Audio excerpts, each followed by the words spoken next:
Never let what you want to say get in the way of what your audience wants to hear. Conduct communications intelligence.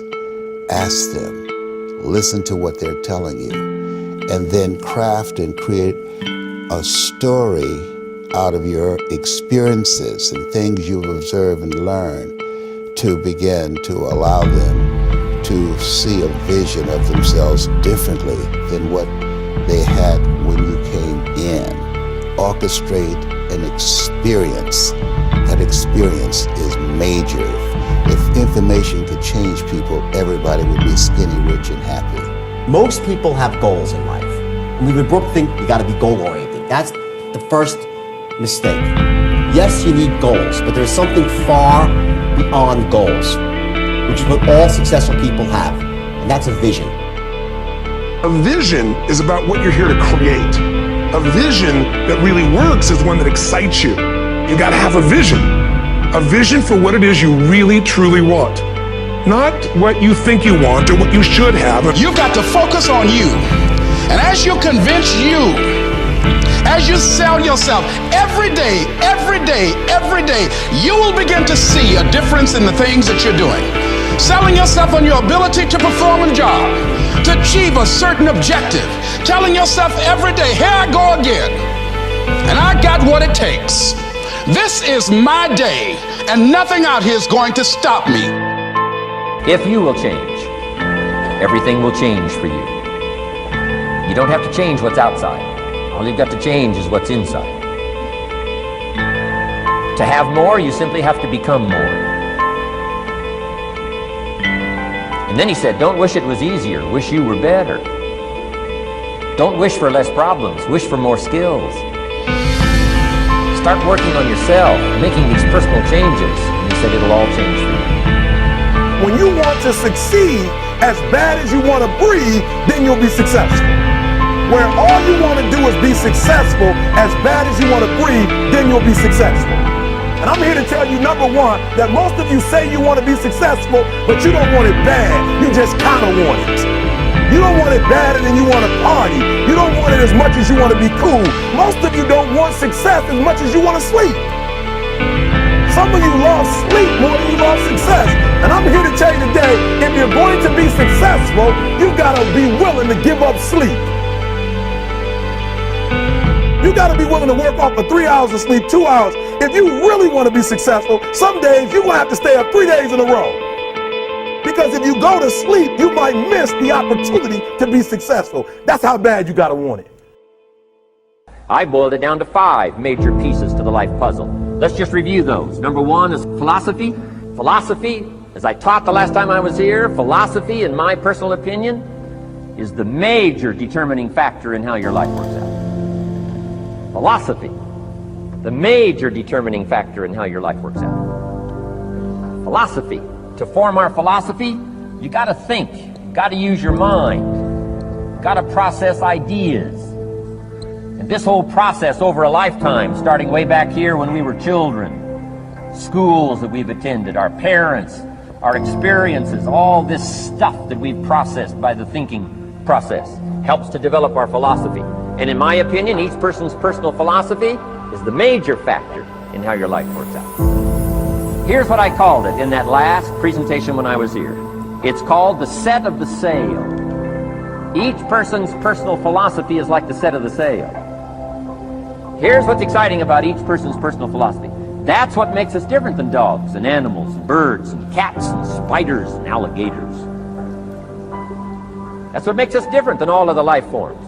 The ability to think, the ability to use your mind, the ability to process ideas, and not just operate by instinct.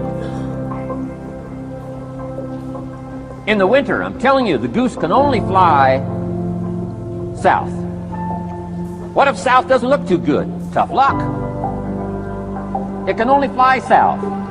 But see, human beings are not like a goose, can only fly south. I mean, you can turn around, go north, you can go east, you can go west, you can order the entire process of your own life. And we do that by the way we think. We do that by exercising our mind. We do that by processing ideas and come up with a better philosophy, a better strategy for our life.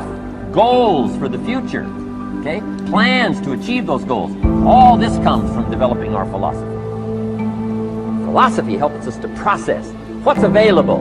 Well, when we get here, we got seed, and we got soil, and we got some rain, and we've got some what? Sunshine, and we've got some seasons, and what? The miracle of life. Now, the key is, what do you do with all this stuff?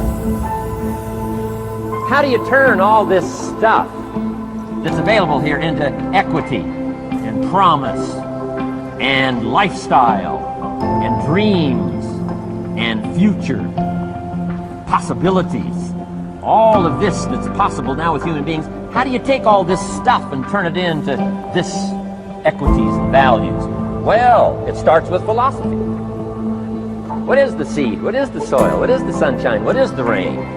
Is it possible to take some of each of all the stuff that's available and turn it into food, turn it into value, and turn it into nourishment, turn it into something spectacular and unique that no other life form can do? And the answer is yes. But you cannot deal with all this stuff and what to do with it unless you start refining your philosophy. Think, use your mind, come up with ideas, and strengthen your philosophy. There is an energy in the universe. There is something that is in each and every one of us.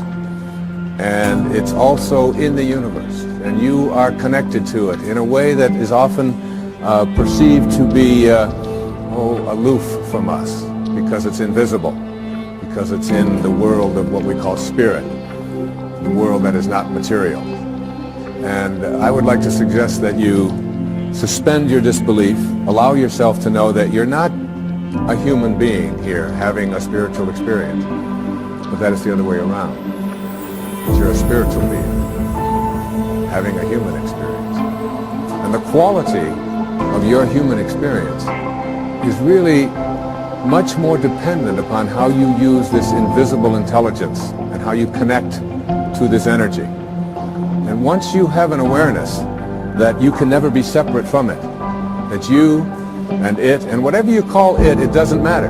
It doesn't matter if you call it God, if you call it divine presence, if you call it soul, if you call it spirit, if you call it consciousness, if you call it Christ consciousness, you can call it Buddha consciousness, you can call it Louise, you can call it Edna, you can call it Ralph. Alan Watts once said that you can't get wet from the word water. It isn't the word that allows you to experience water. And whatever it is that you call it is something that is distinct from what it is. When I was walking in here this evening on these beautiful grounds, I saw some people looking at the flowers and the different plants that were growing. And as they were looking at them, there was one person who was obviously an expert, a botanist of some kind, and he was trying to explain to each one of the people what the name was, the technical name for each one of the flowers. And I was watching that and thinking, it doesn't matter what you call it. Can't you enjoy it? Look at that thing. It's orange, and it just came out of nowhere. There's something very profound about enjoying it and being there with it, rather than being obsessed with labeling it. There was a very famous Danish theologian. His name was Søren Kierkegaard. He once said that once you label me, you negate me. Once you place a label on me and put me into a compartment or a category of some kind, I must then become what it is that you have labeled me to be.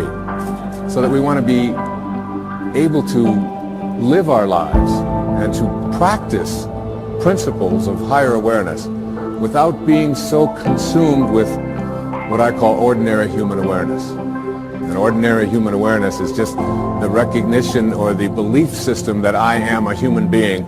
Maybe I'm having a spiritual experience, I'm not quite sure. But higher human awareness, what is sometimes in the East called Siddhi awareness. In the West it's been called higher consciousness or Christ consciousness. There's many names for it. But when you get beyond just knowing yourself as this body and this personality and this thing that you inhabit, and begin to realize that who you are is that which was never born and can never die. When you recognize your eternal self. And that's what this program is really about. It's really about recognizing the power, the energy, the capacity to be able to do what it says in some of the most holy books that you've ever read, that even the least among you can do all that I have done, and even greater things. And that's not just empty words from Holy Scriptures. That's a very powerful lesson that each and every one of us can practice and live every day.